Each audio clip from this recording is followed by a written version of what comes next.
Alright, so this is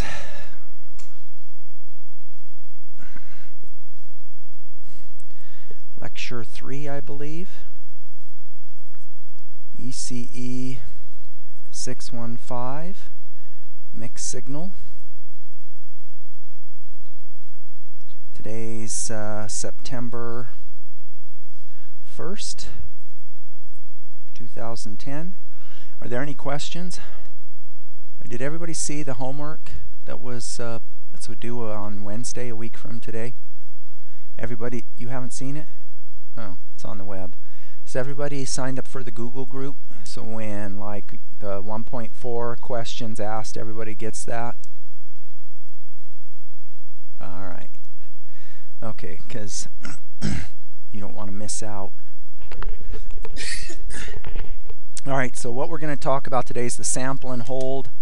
You know what, let's see what we're going to talk about today.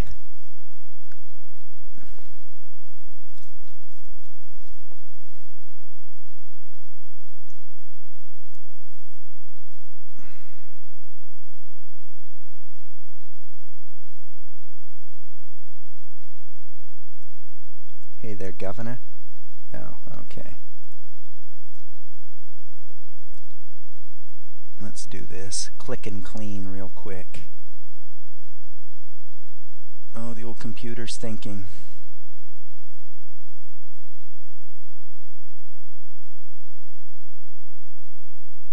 Something's not right.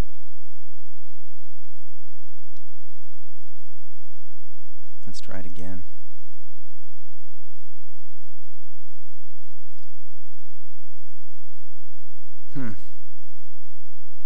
Oh well, don't know why it's not working. We're going to talk about this sample and hold, the track and hold, and interpolation. Okay, let's close this. And weird. Anyway, alright, so everybody remembers that last time we talked about impulse sampling, and if you impulse sample a waveform, you get that waveform spectrum repeated at multiples in frequency of the sampling frequency f sub s, and that if we pass that signal through, if it's band limited to f sub s over 2, and we pass it through an ideal brick wall filter, we get exactly the response of the original signal. We can recover the original signal exactly.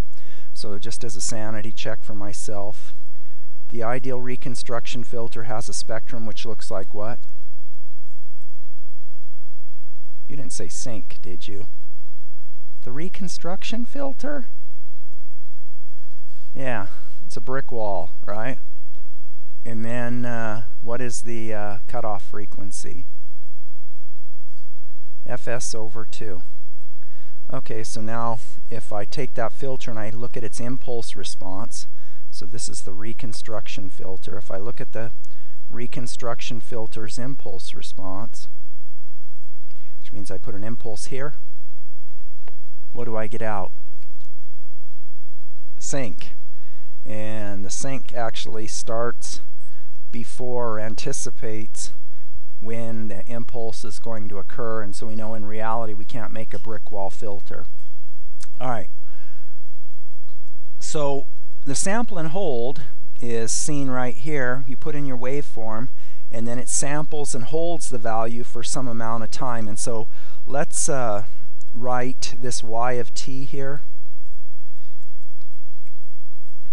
as the summation from n equal minus infinity to infinity of Vp sine 2 pi Fn, which is the frequency of this input sine wave, times nts. And what does that say?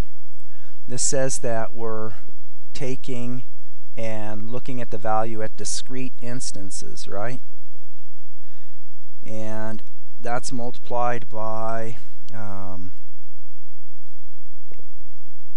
so that's the value at NTS, and then we multiply that times the unit step, UNT T minus NTS minus U of T minus NTS minus T.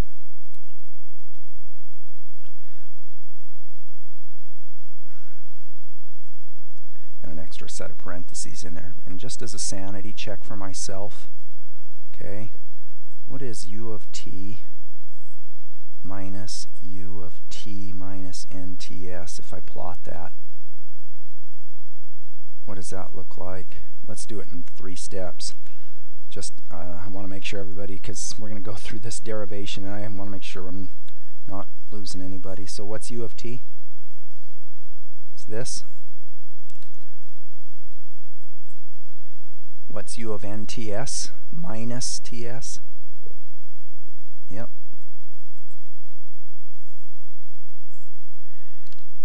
And so the sum, or the difference, is this, right? That bores everybody, right? Okay.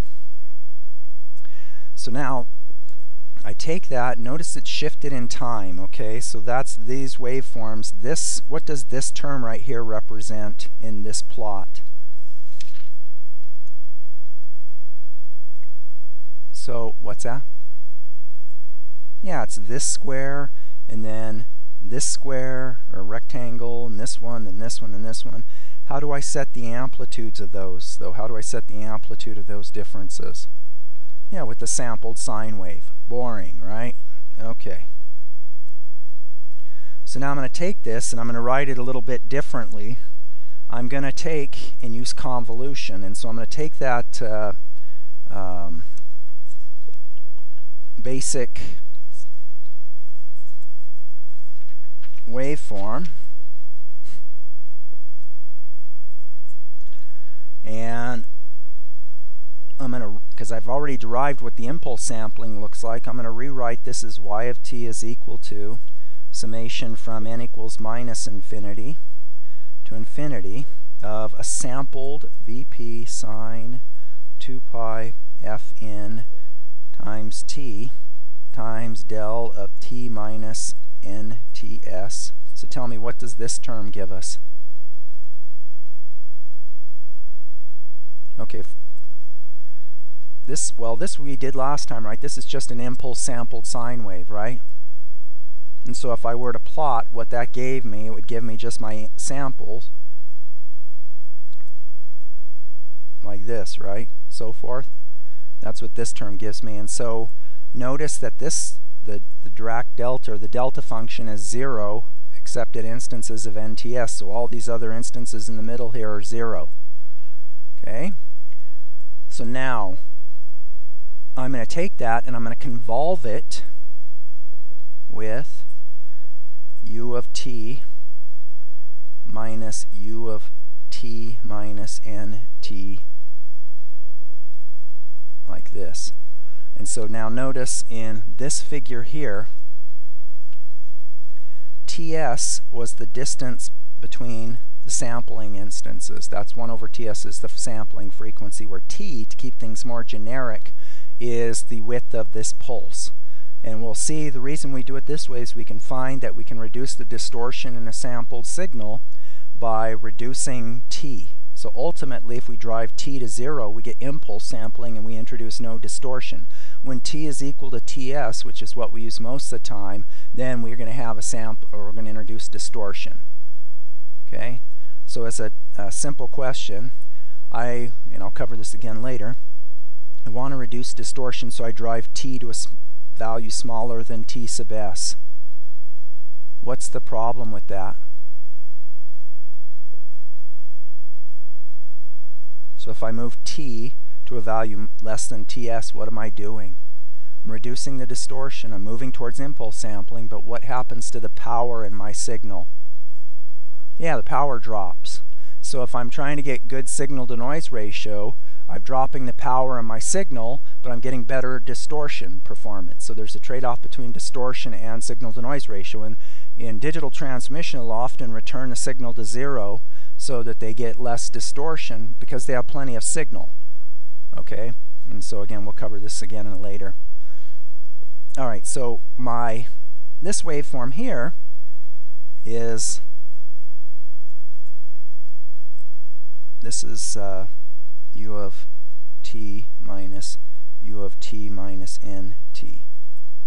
And my t sub s is over here because I know t is less than or equal to t sub s. Does everybody agree with that? So now if you remember convolution, what do? You take this rectangle pulse, you flip it over here, and then you slide it along the x-axis, and I should be complete. What is the units here? Time. This one's unitless, and these have units of, for this one, volts. Okay, so I slide it along, and if I do that, I end up getting this waveform right here, the sampling held with it returned to 0 at t sub s. Okay? Clear as mud? Yeah.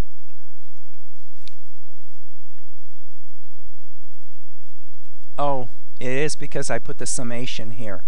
So the summation n keeps changing. So at first one, say n is 0, then this is non-zero when t is 0, and then when n is 1, this is non-zero when t is ts, and so forth. So it's only non-zero if I have the summation out here. Yay? Alright, so this part we looked, and so what is, if we have convolution in the time domain, what is that in the frequency domain? Multiplication. So I want to find the spectrum of this signal and the spectrum of this signal, and then I can multiply them together and get the spectrum of y of t. Okay? So we already did this one last time. If I take and write the spectrum or the Fourier transform of Vp sine 2 pi f in t times del of, and I should put the summation in there, del of t minus nts from n equal minus infinity to infinity, I end up getting Vp over 2j times the summation k equals minus infinity to infinity of del of f minus fn minus k fs minus del. So let me ask this. Last time, is this, if I plot this spectrum, is it one-sided? Whoops. F plus fn minus k fs. I'm always on the lookout for typos.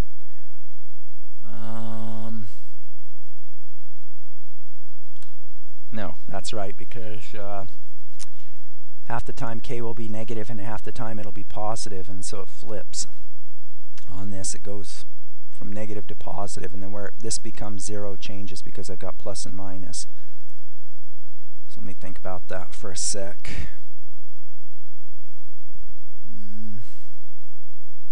So if k is 0, I got a pulse at minus fn and plus fn.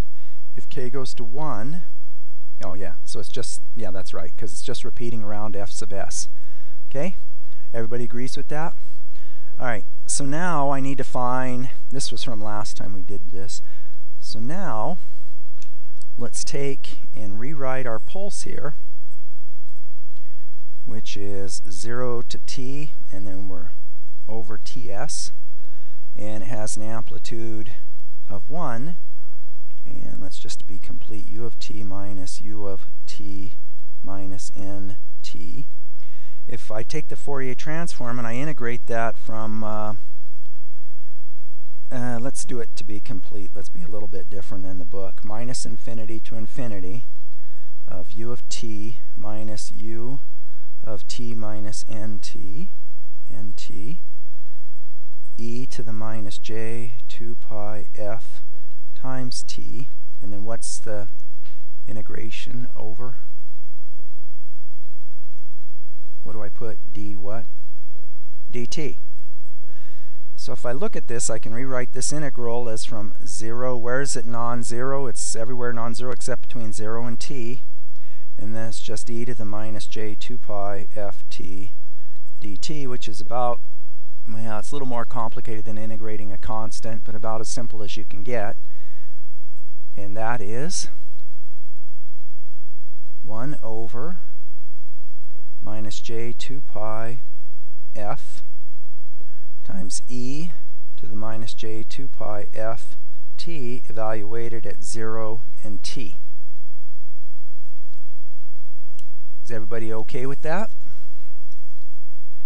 So e to the 0 is 1, and e to the minus, plugging in t there, I get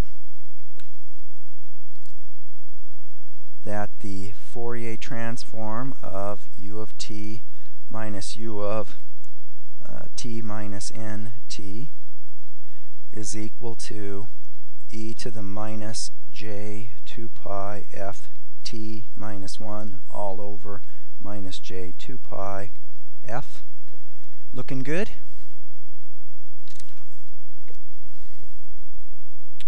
And let's do a little manipulation there. How do I manipulate?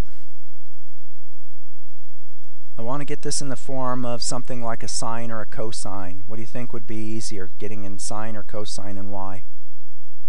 Sine, because I got a j in the denominator and I have a difference up here in my exponent. So I'm going to factor out e to the minus j 2 pi ft here, or e to the minus j pi ft, and rewrite this as e to the minus j pi ft times e to the minus j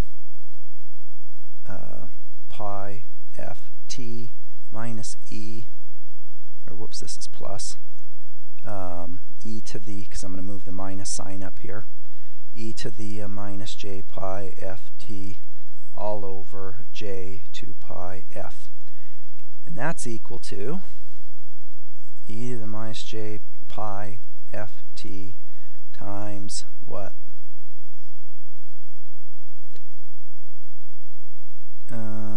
Just one sec. So, yeah, I'm going to write it out in 2 steps, alright? No, it's sine of pi, well, you tell me, pi ft all over, well, the sine is divided, has a 2j, right, in the bottom. So what's this over if I put the sine? If I take this, pi f. Okay, so now what I'm going to do, just to simplify things, I'm not losing anybody, right? To get this term the same as this one, I'm going to multiply the top and bottom by t, and so I end up with my final result, remembering sine x over x is equal to sinc x, and that's equal to e to the minus j 2 pi f t times t times sinc of pi f t. And so I want to plot that, and that's what I'm going to do next. Are there any questions? Oh, I've got a question. Just as, you know, I'm the king of trivial questions. What does this term right here represent? What's its magnitude? 1. So what does it represent? Whoops, did I make a mistake? I think that shouldn't be there. So used to writing 2 pi. Say again? Yeah, it's a delay. What's the delay? Well, no. So if I put a 2 there and a 2 there, or let's put the 2 over here. Yeah, the phase shift is a delay of t over 2. Does everybody see that? That's the phase shift. Is the phase shift constant? This is a question. If you have a delay, do you have constant phase shift? No. You have linear phase, right? It goes down with a negative slope, and the slope in this case would be 2 pi t over 2, or 2 pi, or pi t. The only time you'd have zero phase, no change in the phase shift, is if you had zero delay. Okay, so this is a phase shift. Questions? Now you know why I went through that stuff so slow at the beginning, because we use it over and over again. You got to understand it. What's the T correspond to? Yeah, it adjusts the amplitude. So this adjusts the amplitude. So let's go plot that. So now notice, if you look at this, my original ideal sampled signal, which is right here, that I can recover, which is just impulses, I can put that through an ideal reconstruction filter and get the exact waveform that I put in, my exact sine wave. If I sample and hold it now, that's not the case. I get the original signal, but I get this weighting from the function in both the amplitude and the phase shift. Now the phase isn't a problem, but the amplitude weighting is. Okay, so let's go take a look.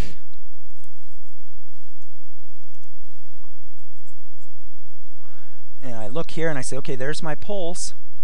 Here's my sync response. That's the magnitude. If I were to put, let's just draw it the same exact plot, except let's let t equal ts, which is what we'll do most of the time. We'll just sample for the full sampling instance. My plot then becomes this. And this first point is 1 over ts, but you know, I don't like writing it like that. What's a better way of writing it?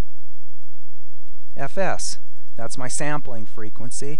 And then over here, it's Fs over 2, which is my Nyquist frequency. I got to stay below.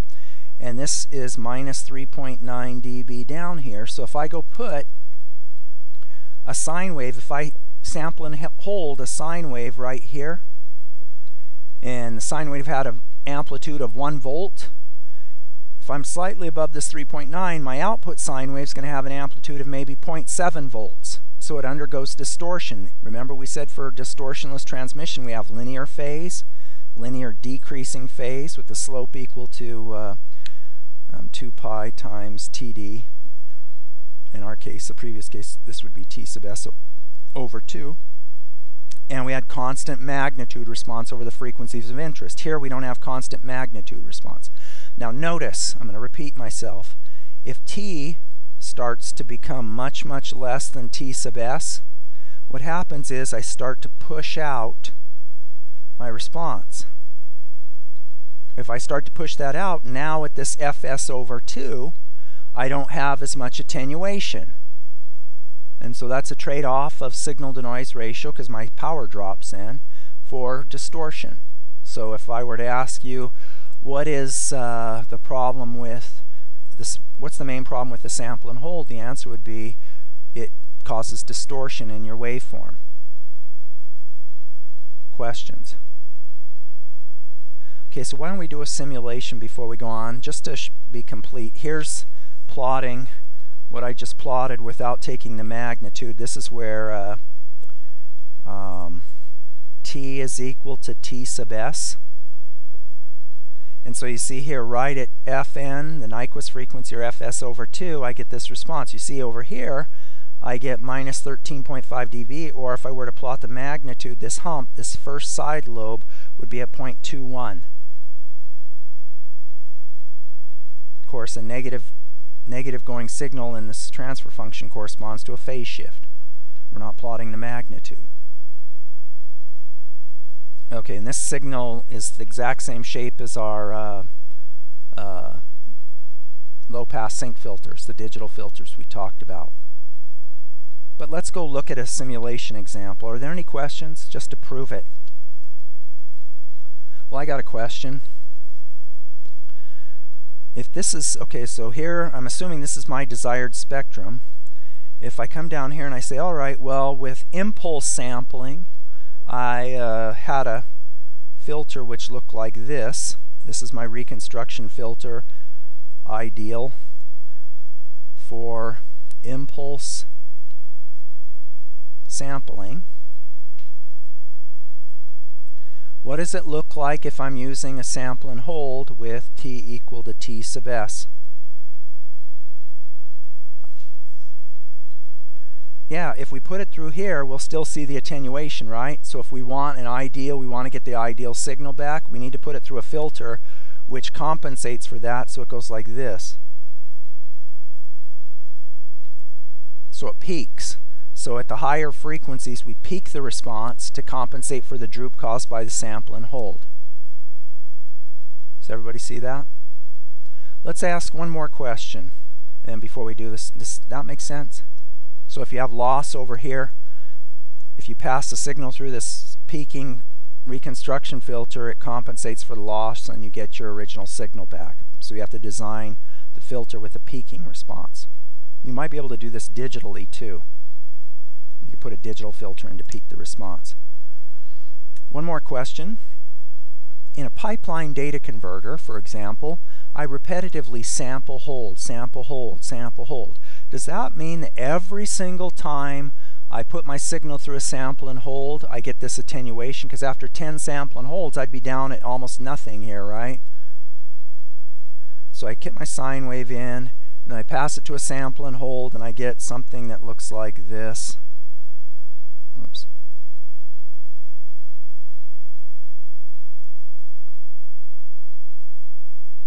Then I take it to another sample and hold, and I sample and hold it again. Do I get another attenuation? No. Why? Because I've already had the one attenuation. It's not moving during that time. So I take the one sample and hold hit, and that's all I get. But you know what? Because now I'm not losing the signal there. You know, if I'm sampling too fast, I'm going to hit it on points where I lose the signal amplitude. So let's go verify these with simulations. All right.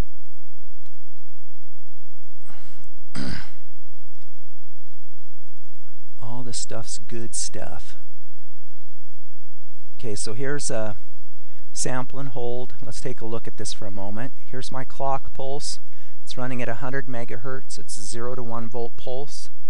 I've got minus input of my sample and hold at ground. I've got a 3 megahertz sine wave coming in.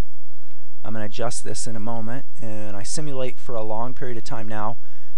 The resolution of the FFT when I take it is inversely proportional to the transient simulation time. So right now I'm going to get, that's 2 microseconds, that's about 500 kilohertz between points. If I want more, I have to simulate longer, okay? So let's go hit run. There's my sample and hold, it's ideal. I can zoom in.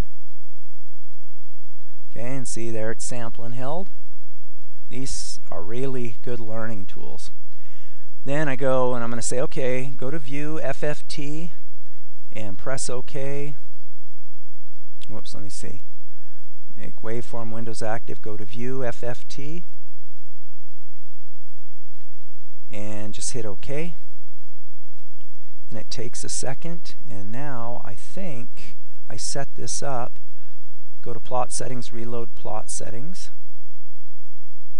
Plot settings, reload plot settings. So I zoomed in. Before we were seeing the total spectrum out to stuff we don't care about, tens of gigahertz or whatever it was. Now, okay, the red signal, let's zoom in on that. The red signal here, and you can see there's some windowing which causes this shape. The red signal's at 3 megahertz. We can put our signal on there. Okay. If I go look, what is this signal right here? DC. It says, hey, I've got this, let's see, what's the value? 6.4 roughly dB. You know what? I need to make sure I understand what's going on. So I see I have a DC signal which is 6.4. Oh, so here's a simple question for you. If I have a DC source, let's call it VDC, driving a resistor R, what is the power dissipated by the resistor? Yeah, VDC squared over R. Okay? If I take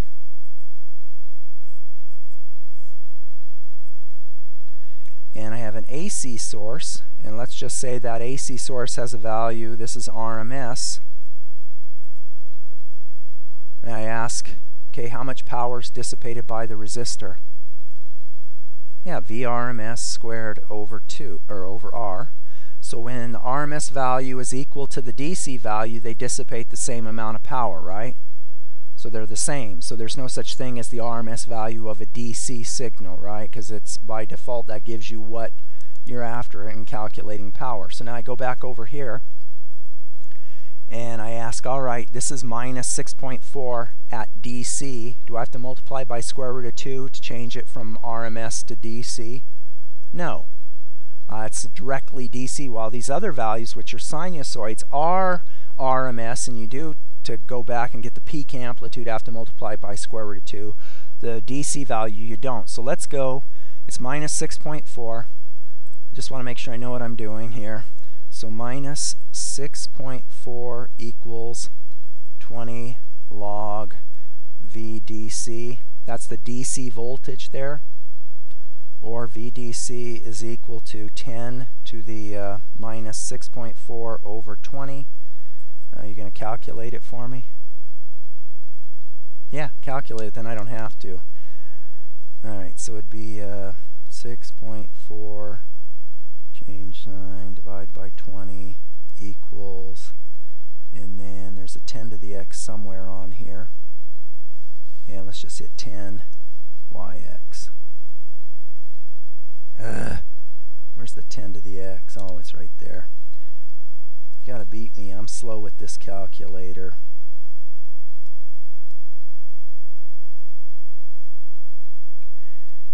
.478. Okay, so I'm guessing I have it's a little bit more than 6.4, but roughly that's 500 millivolts. So let's go back and look at what we have in the simulation for our DC input signal. DC offset 0.5 volts. And if I go back and look a little closer, if I zoom in here,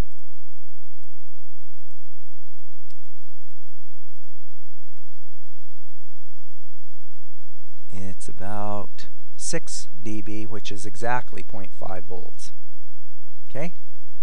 I used 6.4, so I was actually using something down here. Alright, so no magic.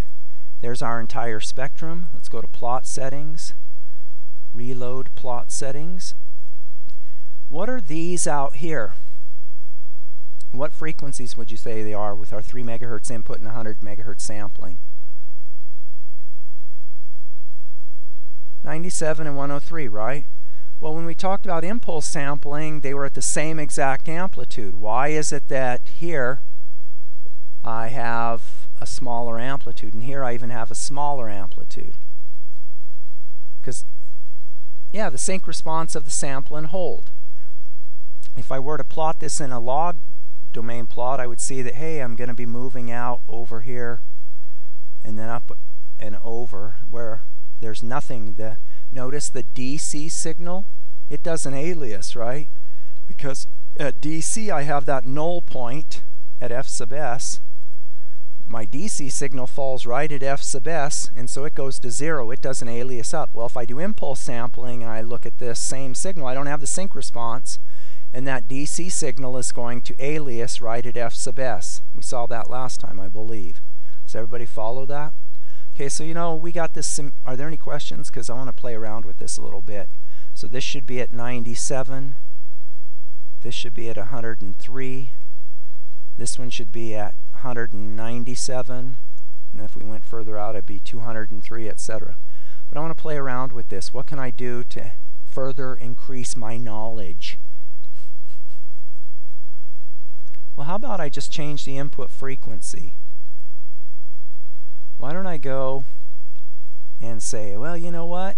If I move up towards 50 megahertz, which is half the sampling rate here, if I move up closer to 50 megahertz, like 40, 45, I'm going to see the amplitude of the signal drop, and I should be able to see that in the time domain as well as the frequency domain because of this sync response. So let's go do that. Let's go put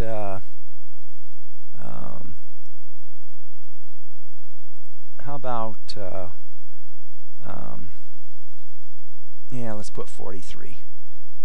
Let me think for a second. Yeah, let's put 43. Good enough. I hit run, and let's zoom in, and I look and I say, well, I'm getting this waveform here. The question is the amplitude less or the power in the signal less than my input signal. And you can look at that and see right away that it is, right? Because you can see over here where I'm hitting the points right there and there, I don't have as big a swing. But let's go take a look. View, FFT, OK. Plot settings, reload plot settings. Now notice what I care about is my input signal has an amplitude of 0.5 volts. So what is that in RMS? It's the peak amplitude's 0.5. Let's just go through and calculate just to make sure we get it right. So I've got a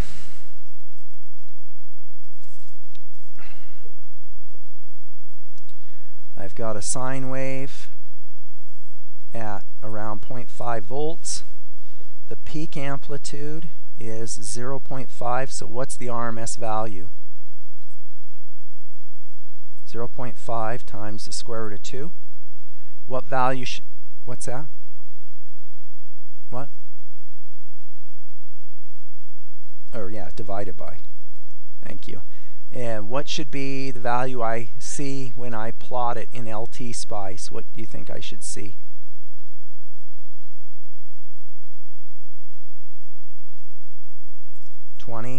log of VRMS. Right? Am I losing anybody? Okay, so let's find out. So I get 0.5 divided by 2 square root equals, take the log of that, times 20 equals about minus 9 dB. Can you see that? How's that? Old-fashioned zoom. Okay, so we get about minus 9 dB. Okay, so looking at this, we're at 43. We know at 50 we're going to be at minus 3.9. So what would you guess without plugging in? You could plug it into the equations and calculate it exactly. But what would you guess 43 is going to be at? 43 megahertz. How much attenuation is the sync filter going to add? No, because 3.9 is at 50 megahertz. You're only at 43, so you're going to be up on the curve. Yeah, I'm going to guess minus 3, right? So I'm going to guess the desired signal will be at minus 9 dB or minus 12 dB, or the sample and held signal will be at minus 12. Am I losing anybody? So what's the minus 9 correspond to?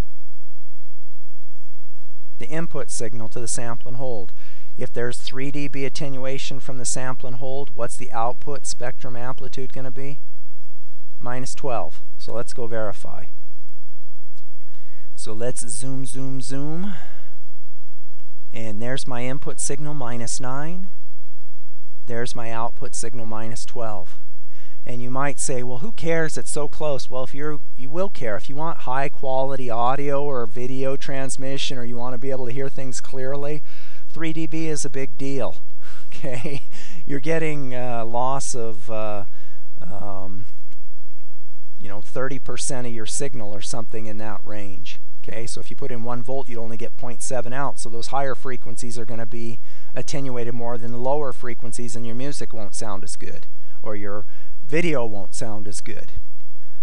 All right, let's do one more thing while we're at it. Are there any questions on this? Let's close this, and then let's go open it again. And what was the other thing we covered? We said, what happens if you cascade sample and holds, right? So it's pretty trivial for us to go and cascade some sample and holds. Now you have to be careful, because if you cascade them and you take a sample of one while the output of the previous is changing, then that discussion about there only being one sample and hold hit isn't valid. You have to assume that the previous is settled and you're just taking and passing that value on and sampling it. Okay, so what I'm going to do, let's call this Vout 1, and then let's do a little copying.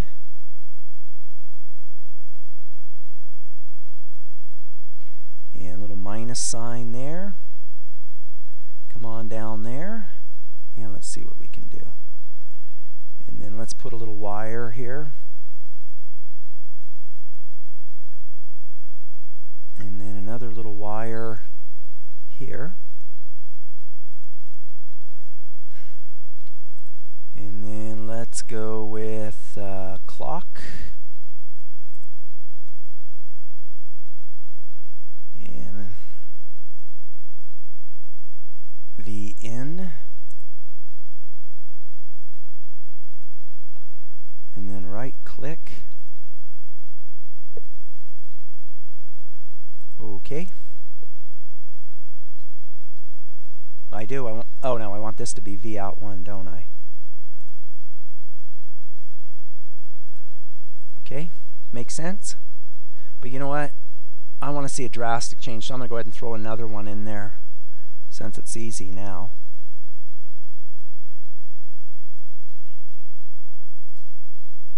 No, because I think that it's fast enough that this output won't change if they're clocked with the same clock.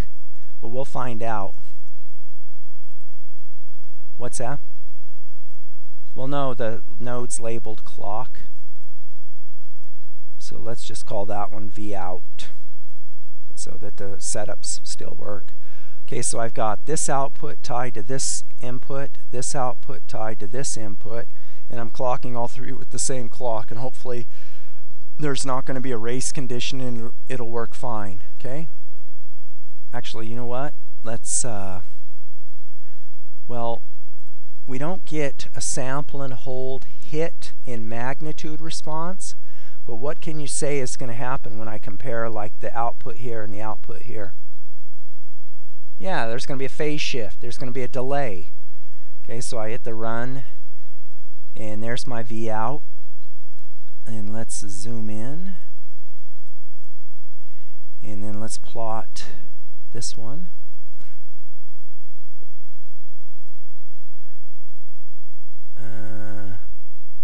That bothers me. It should be delayed. It looks like it's catching it fast enough. But anyway, that doesn't matter. We'll go look and show there's no difference. You know what? I don't want to do it that way. What I'm going to do, I'm going to call this one clock B. Okay? Then I'm going to grab and copy. I don't want any magic. Magic's bad.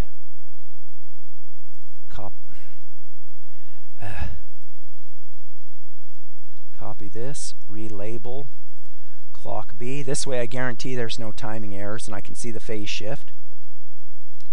And then I'm going to flip the 1 and the 0 around so it's the complement. Hit save, run. Ah, much better.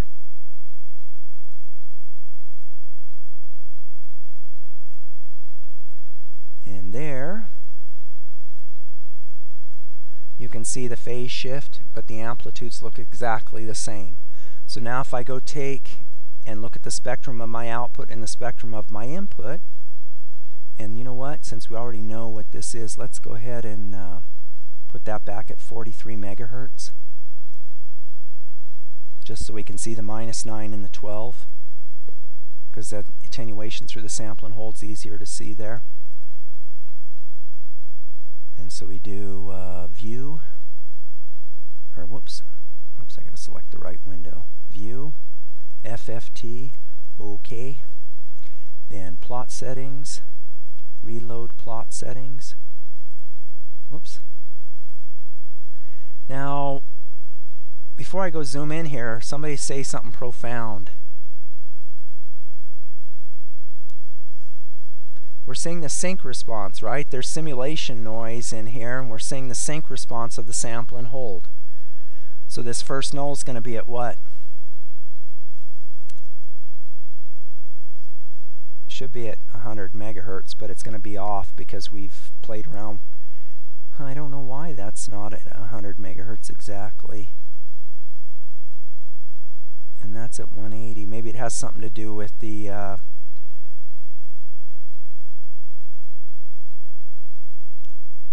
Yeah, well, I'm wondering if it has to do with the delay.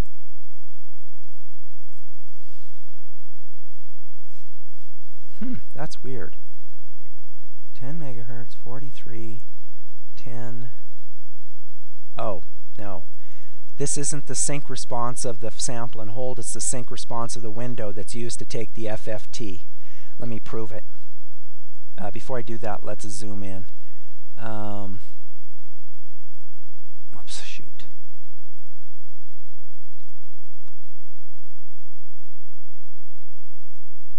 So there's our -9, and there's our -12. Close enough.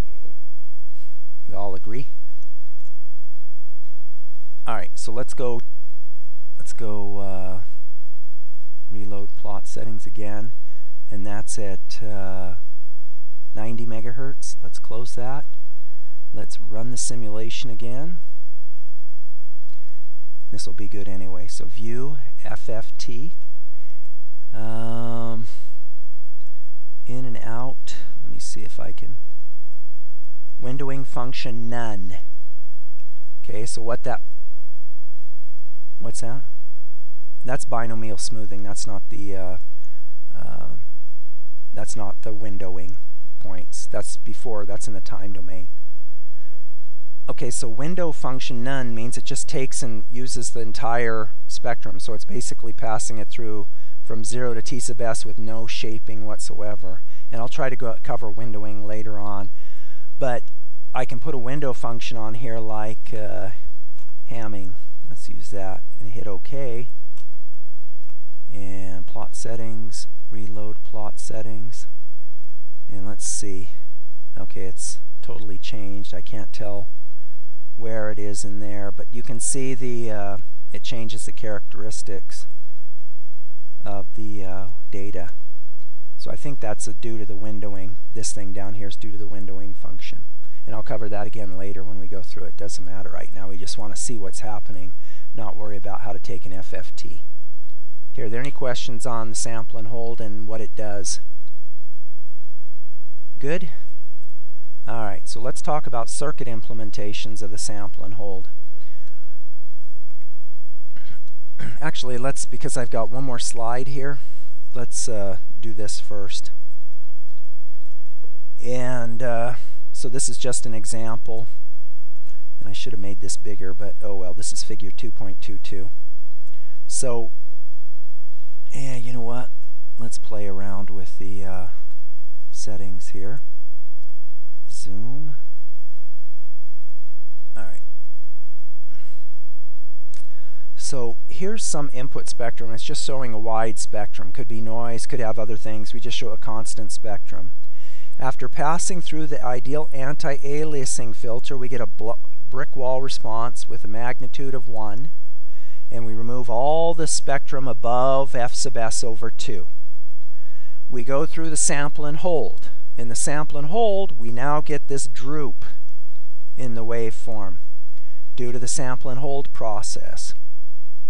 Now, also, in the sample and hold, I use sampling, so I've got my impulse sampler, so I repeat my spectrum at f sub s. So there, I see that I've got the droop, and then I've got my sampled spectrum, which repeats every f sub s. Whoops, should have it f sub s here. This would be 3f sub s over 2. Okay, so the spectrum repeats every f sub s. Now I push this signal through my reconstructive filter and reconstruction filter, and I get this peaking to compensate for the droop caused by the sample and hold, and then I end up with a nice square spectrum coming out. I've reconstructed my entire signal. Okay? So that's ideally what happens, and we're going to modify all of the stuff as we go through here. Okay, so let's zoom back out, see if that works. And let's zoom out just a teeny bit more. What just happened?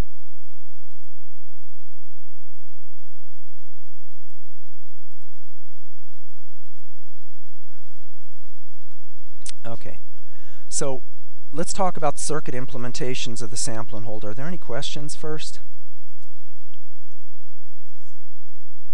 Yeah, it's better if you can sample faster, but it is. But like in a pipeline, you're already operating as fast as you possibly can. So if you say increase the sampling frequency, the answer is no, because you can't go any faster. It's already as fast as possible. So you have to do things with either a digital filter.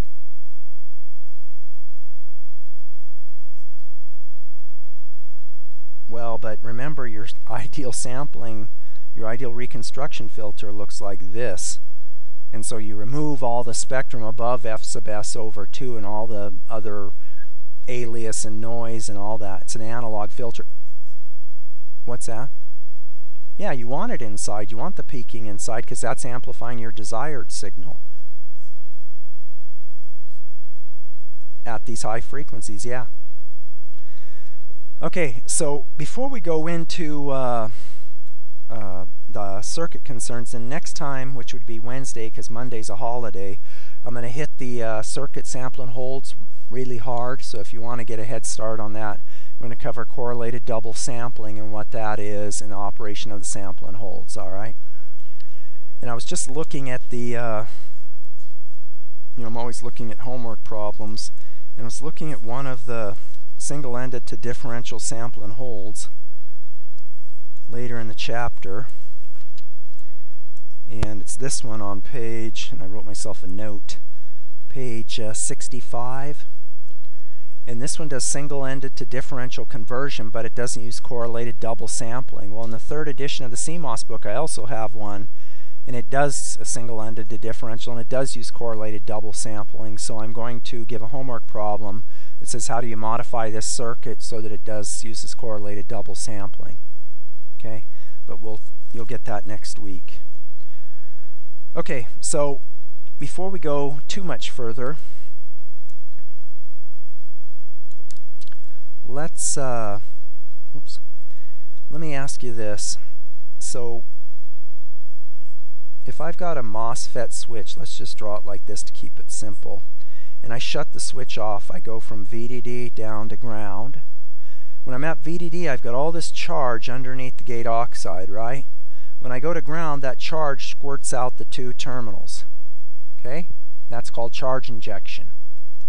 If I come over here and I have a capacitor, and then I have a switch, every time this switch is closed, and this switch is closed, let's just say this is VN, okay? This node here charges to VN. This node here charges to ground. Okay, so now every single time this node is dependent on what VN is, so the amount of charge that squirts out of this MOSFET is going to be dependent on VN. It's signal dependent charge, but this one every time is not. You see here you've got both sides of ground, so no matter what VN is, each time you shut this switch off, that charge is going to squirt out into the circuit based on these 2 sides being at ground, independent of VN. So now let me ask you this. I shut this switch off, which means I drive that switch open, alright? I get some charge injection in each direction, right? It's not signal dependent. Okay? If I look at it, if I'm looking in this direction, this node goes up a teeny bit. This one, it's at ground, it's not going anywhere. Now when I go to open this switch,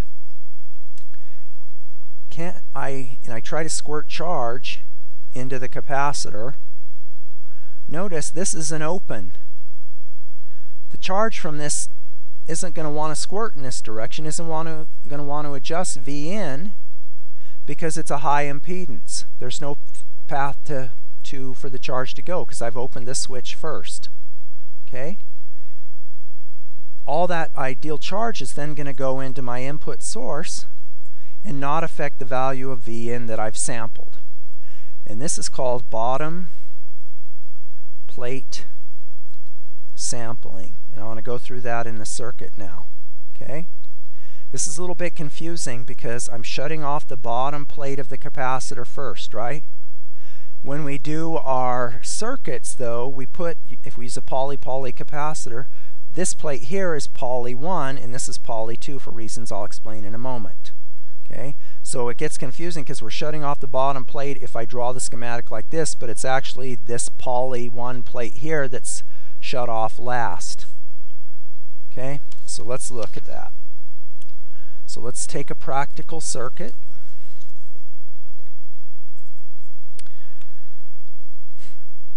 Okay, so let's take, and this is one thing, if you've taken mixed signal, you should be able to explain bottom plate sampling. I'd cry if you went out and interviewed for a mixed signal design job and they asked you about bottom plate sampling and you took my class and told them and you didn't get it. Okay, so just a little motivation there, unless you want to see me cry. Okay, so there's phi 1.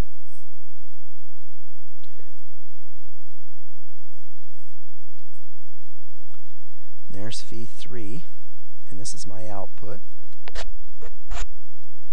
And here's phi 2.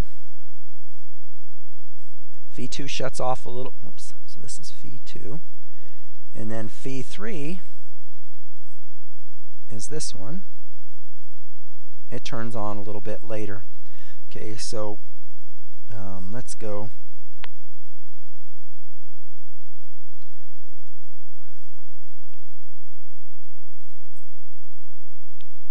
V in, phi 2,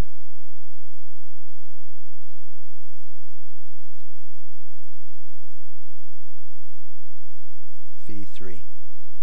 Okay, so let's start out right here. So what's the state of the phi 1 switches? Closed. What about the phi 2 switch? Closed. These are open. Okay, so now I ask, all right, what is the value of that node? Well, ideally it's ground, right? Because it's an ideal op-amp and it's in the unity follower and it's going to push the node back here, and this will ideally be a ground. In reality, it's going to be at the offset, VOS, and any noise.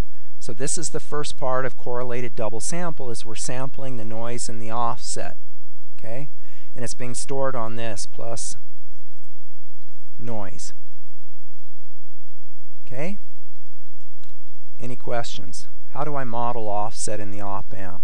If I wanted to draw the offset voltage in here, what would I do? Well, I could put, no, the model, block level model. I put a voltage source here. Can it be positive or negative? VOS, and that models the offset.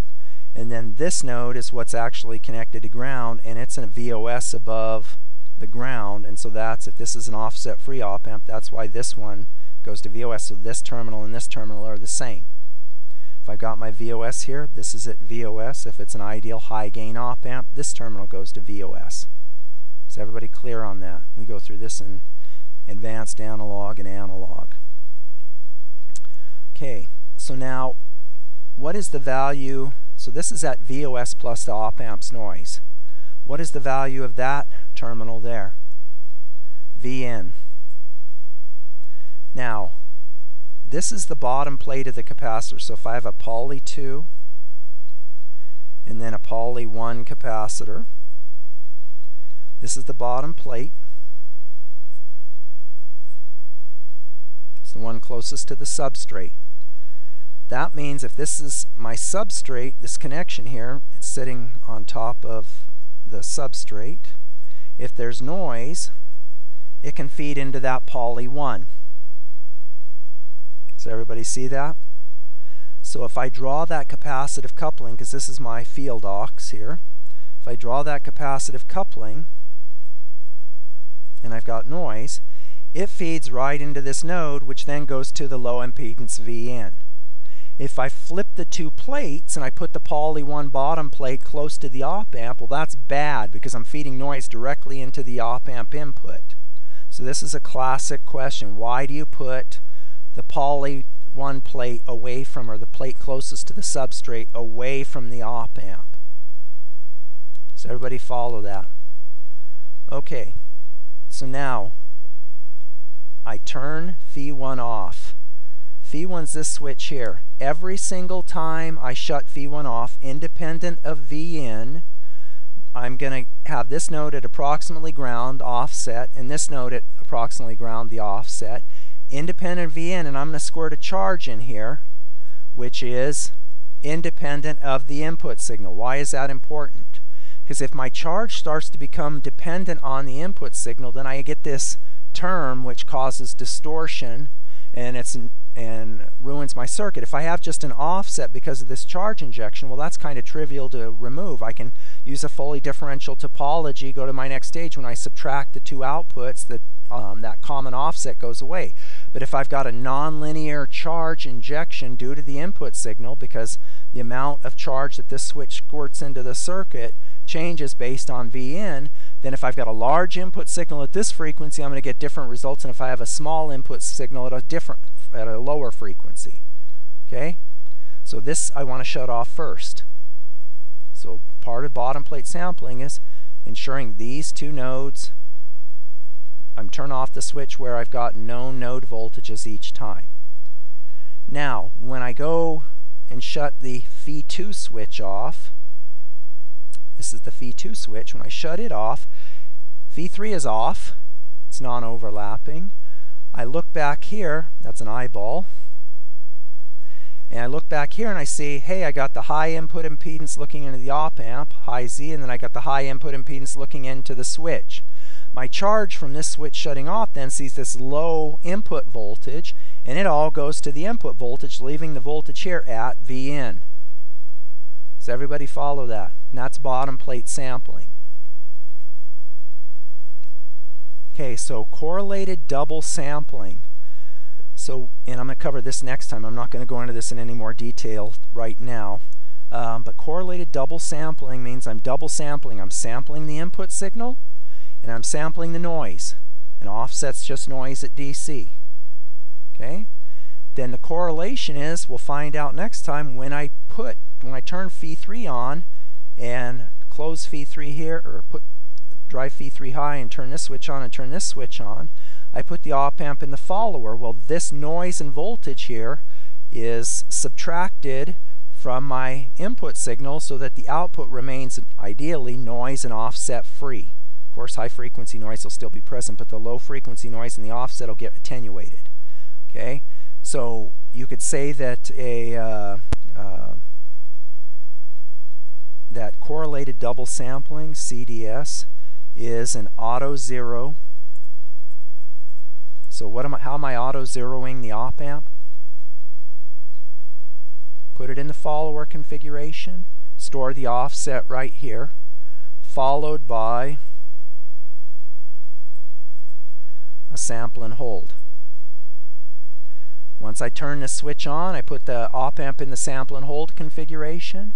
I remove this, and again, this is important. I use this, I'm doing a project right now on focal plane arrays, and I'm using correlated double sampling to remove offsets in the source follower that's connected to the digit lines, and I'm using it to remove noise in the image as well, because we're trying to be able to resolve tens of electrons. Okay, so it's auto zero followed by a sample and hold. That's all correlated double sampling is. What's the double sample? Input signal and noise. What's the correlation? When we subtract the noise from the input signal so that our output remains noise free. So if I ask, when does auto zero occur in these three traces? When does the auto zero portion occur in those three traces? Yeah, when Phi1 is high. When does the sample and hold, the holding of the signal, occur? Yeah, when Phi3 is high. Yeah, when Phi3 switches are closed. Right? Okay, how much time do we have? We're supposed to stop in 9 minutes. Okay. Yeah, I never cover as much as I want. Okay, so briefly I want to cover the track and hold. I'm not going to go through, I was going to go through the derivations on that one, but it's in the book. And the difference in the track and hold, and there's a simple track and hold circuit, is that when the switch is on, when we're tracking, the output follows the input. Now the benefit of the track and hold, as you can probably guess, is less distortion. Since you're following your input for part of the time, you don't have as much distortion in the signal. Turns out that when we do an analog to digital conversion, we don't want our input moving, because we get effects similar to what happens with clock jitter, where we get a smearing of the signal. So we can only look at the signal when it's steady, but when you have analog and digital signal processing, this circuit can still be very useful. And so if you look at the, let's look at page 42, I'll just write it down. It's similar to the result of what a track and hold does is similar to the sample and hold, except I don't have as much attenuation. So I've got a, so this would be the magnitude of the track and hold. Why did I call it? I called it YT, just to be simple.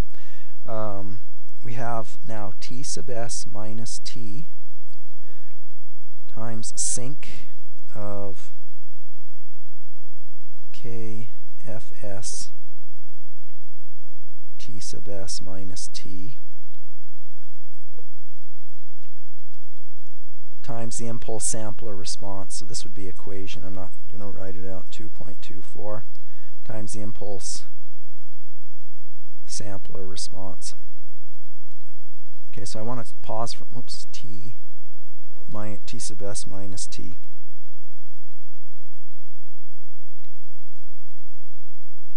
Okay, so I want to pause for a moment. Let's make sure I got it right. I left out a pi. So let's focus on this part right here. The impulse sampler is just what we get from impulse sampling, but I want to say that T sub s goes to T, because I want to prove that that track and hold response, when we go to T sub s equal to T, approaches what we got for the sample and hold with T equal to T sub s. Okay, but wait, if T is approaching T sub s here, doesn't this term go to 0? So let me write that, T sub s minus T times, and then what's the sync? That's equal to sine pi KFS T sub s minus T all over pi KFS T sub s minus T. Oops. Okay, so then what happens? It's going to what? Well, wait a sec. So T is approaching T sub s, and when it does, what do I end up getting? My track and hold becomes a sample and hold where T is equal to T sub s, what we just discussed. And I said, okay, I'm looking at this response equation 2.24. I say, well, T sub s approaches T. Well, this goes to 0, and the response goes to 0. Well, no, it doesn't, because when I write the sync out, the T sub s's cancel. Yay. Then what?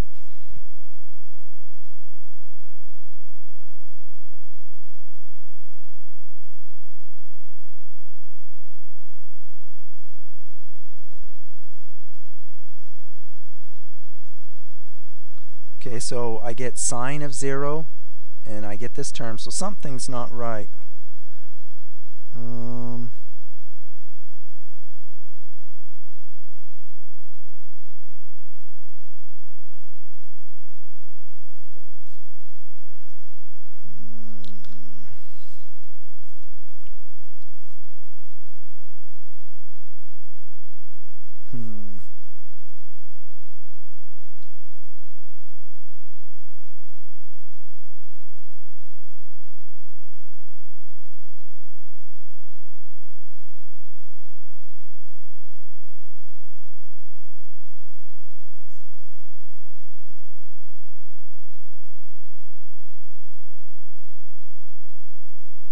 Wait a sec, I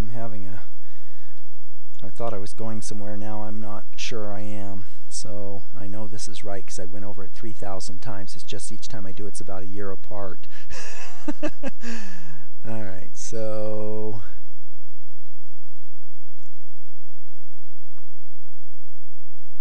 we know that sine wave at Fn is minus 3 point when t equals t sub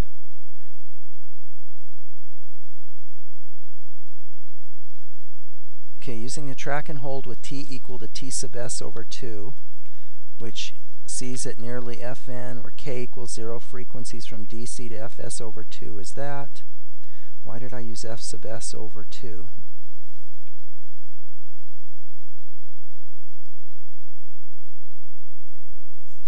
You know what? I think this is a good homework problem.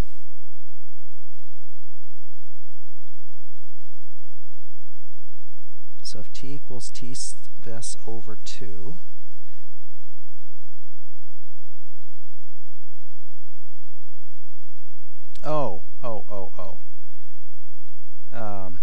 it's right.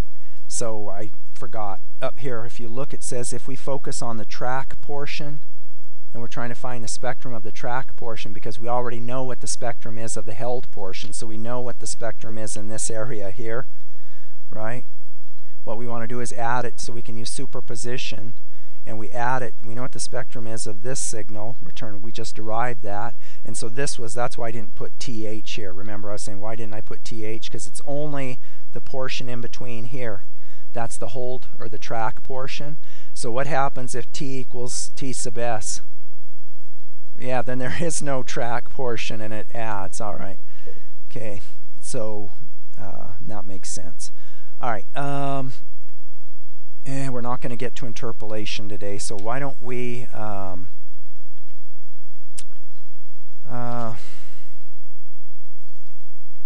don't we quit right here, and then I'll cover interpolation next time, because that's also very important. Have a good 3-day weekend. We'll see you in a week.